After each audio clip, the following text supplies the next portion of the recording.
We alerted Monday morning. I remember walking into the weapons school, which is actually at McCord for the C-17s, because the one piece of Min-Force for me that I was missing was a classified computer. And so I walked over there and I asked, I was like, may I borrow a classified computer for this mission? And they looked at me and they're like, all right, what do you need downloaded? And they were awesome about it. Yeah. They downloaded all the stuff that I needed. They sent me out the door.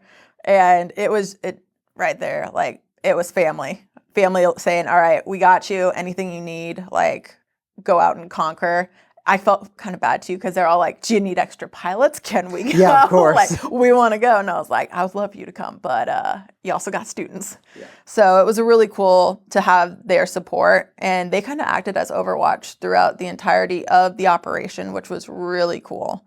So I went out there, flew out with my crew. We had 4 ships going one after another. So we were the 4 first Bravo takeoffs out of McCord. We were supposed to go crew rest at Charleston. That didn't happen. We landed at Charleston. I was met by Drift, one of the planners, and one of my really close friends too. And he walked up and he's like, you're not crew resting, you're turning, you're going straight on to Germany, and we're loading up the 82nd. And I was like, all right, real time. And then he kind of gave me a gut check. He's like, hey, this is what's been happening there. And it was right after the airfield had gotten overran, all of the things happening with that. And he's like, I need you to be mentally prepared for this.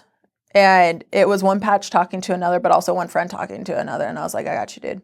Like, and then you go on, you're like, all right, how do I prepare my crew for this? Mm-hmm. How do I prepare the crews after me? Because I'm the first in this chalk and there's 4 other chalks behind. So we uploaded everything, got food, got all the things that you need, because all the crews were expecting a crew rest there. None of them were prepared for an ocean crossing. No. Got everybody set and went on our way. We landed in Spain Gollum and went to crew rest. The next day we expected to go to Al Udeid. Things changed again. So I remember my tactician, I had the brief. I had received it on the electronic copy when I left the whips. And then I had an updated one in Charleston. And so they updated my computer there. So I'd given my entire crew that brief.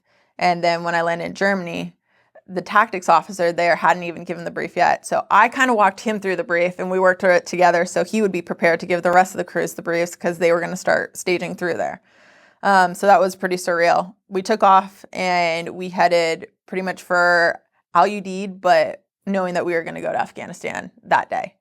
And that was incredibly long days. Our days were normally 24 hours as a C-17 crew, but they were waived up to 26 during that time.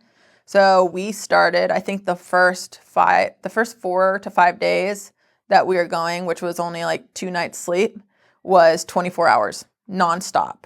So we went into Afghanistan. Our first load into Afghanistan, we dropped off the 82nd, we double blocked.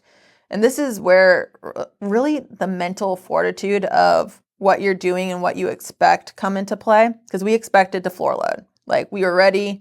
We knew that we were going to get packs. And they call up and they're like, hey, we have cargo for you. Think about that. Like, you're ready for this mission. You know what you're expecting. And then the whole purpose of why you're there, like, doesn't happen. Yeah. And they're like, we have cargo. And you're like, no, we're here for the packs. Like, we're ready. We're configured for floor loading. Like, we're not picking up cargo. They're like, we have no packs for you. We have cargo. And you sit there and you're kind of like pushing back a little bit over the radio with the ground crew, just because you're like trying to understand their point and they're trying to convey your point to them. And looking into the situation, what it was is the packs could not get manifested and vetted fast enough, because this was Monday. So the airfield got overrun Saturday, Sunday timeframe. The jets have just started landing there, doing these rotations, and everybody is crowding the airfield. They literally could not process them fast enough to get them ready to load onto the jets, because that's how early on in the operation it was. And they were just starting to get processes down and trying to get, like, organized chaos, as we put it. Yeah. Organized chaos down. And so that was the first part of it. We ended up taking cargo out that night. And it was so hard because we came in during nightfall, couldn't see the runway, literally had to call the JTAC and be all like, hey, we see blue lights on the side, where's the runway? He's like, that's the taxiway, runway's to the left. You're like, neat. And then at 300 feet is really where we picked it up, which is kind of our like go, no go criteria for are we making this landing or are we go around? So was that weather or just poor markings? It was literally, they were glow sticks in like water bottles, which work great most of the time, but like they're faint, man. Yeah, I know they're faint. We only use those in an emergency kind of situation, which is probably all he had. It was the very start of this. And so I remember looking at my co-pilot, who thankfully, weird enough, we got put in a mainly girl crew, which it was wild. We all looked at the text message and we're like, it's got to be a joke. Like, there's no way they're going to have 3 girl pilots, 1 girl load master, and then 1 guy load master all fly together. Like, that's a really female heavy crew. No, that was our crew. And it was the perfect crew complement for us, truthfully, because it was 2 instructors, which unheard of. Yeah, it just happened to be like who was there and available. And so it was Meg and I was the aircraft commander. She was another instructor. And then we had a brand new co-pilot with us who had just finished her first deployment. So she had just been out there. It was literally a dream team at that point. And we're like, we'll take it. Yeah. No takebacks. So it was Meg and I flying the first one. And as 2 instructors, we're like talking to each other, trying to identify the runway. We finally found it, landed, kind of looked at each other. We're like, okay, we're good. It's fine. But on that first one, when we landed too, it was really cool because people came up on the radio because we all had an interplane frequency between the jets, and you have patches that have been in classes before you. You have some of your best friends flying overhead and ISR capabilities, and it was just really cool because you were all there working towards a single mission. So back to the cargo that we didn't expect to have. Yeah. So we try to take it to Ali Al Salim. They tell us they're mogged out, so they had too many jets there. So we have to go to Al Udeid. We drop off the cargo. We spend the night. We go back to Germany because that is our rotation. This is the 4th day of our 24-hour missions. And by that point, we're mentally exhausted. We're physically exhausted. And just our morale is low because we went out there to do a job and we didn't get to do it.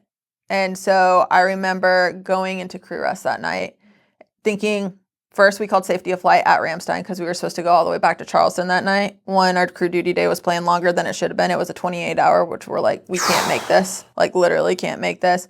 Our load master actually called it for us. He looked at all of us and he's like, I don't think we all realize how exhausted we are right now, but I see it in you guys and I see it in myself, and I don't think we should fly. And so we talked about it as a crew, and that's where we made the choice, like, hey, we shouldn't push it. There's no reason to. There's nothing on the other end. We're literally taking a jet back. Like, let's call it crew rest. We'll start again tomorrow, or we'll be put into the system and see where it takes us. We're like, okay, let's do it. So we did all that. We called it. And I remember calling one of my best friends, Shade, and I called her that night, and she's planning at Charleston at this point. So she's in the planning cell. She's not flying. And I'm out flying the system. And I talked to her, and I was like, hey, like, patch to patch, I'm really broken right now. Like, this is hard for me. We went out to do a thing and we couldn't do the thing. Like, we kind of feel like we let down the mission. I'm not really processing all these emotions because I'm exhausted. And she's like, dude, I feel the same way. She's like, all my friends are out in the system hacking the mission, and I'm sitting here planning, and I don't feel like I'm doing the most that I can either. And so we kind of just talked to each other. She's like, she gave me great advice. It was, do one thing that can help somebody else out. Brighten their day, make life easier, whatever it may be. Might be for your crew, might be for the ground people, maintenance, whatever it may be. Just like try to keep the morale up. Mm-hmm. And it was what you needed to hear at that time. And I think our conversation, like, it helped her, it helped me. And so the next day when we alerted, we started actually we did a PAX run from Al Udeid back to Ramstein, which, okay, that's fine. And then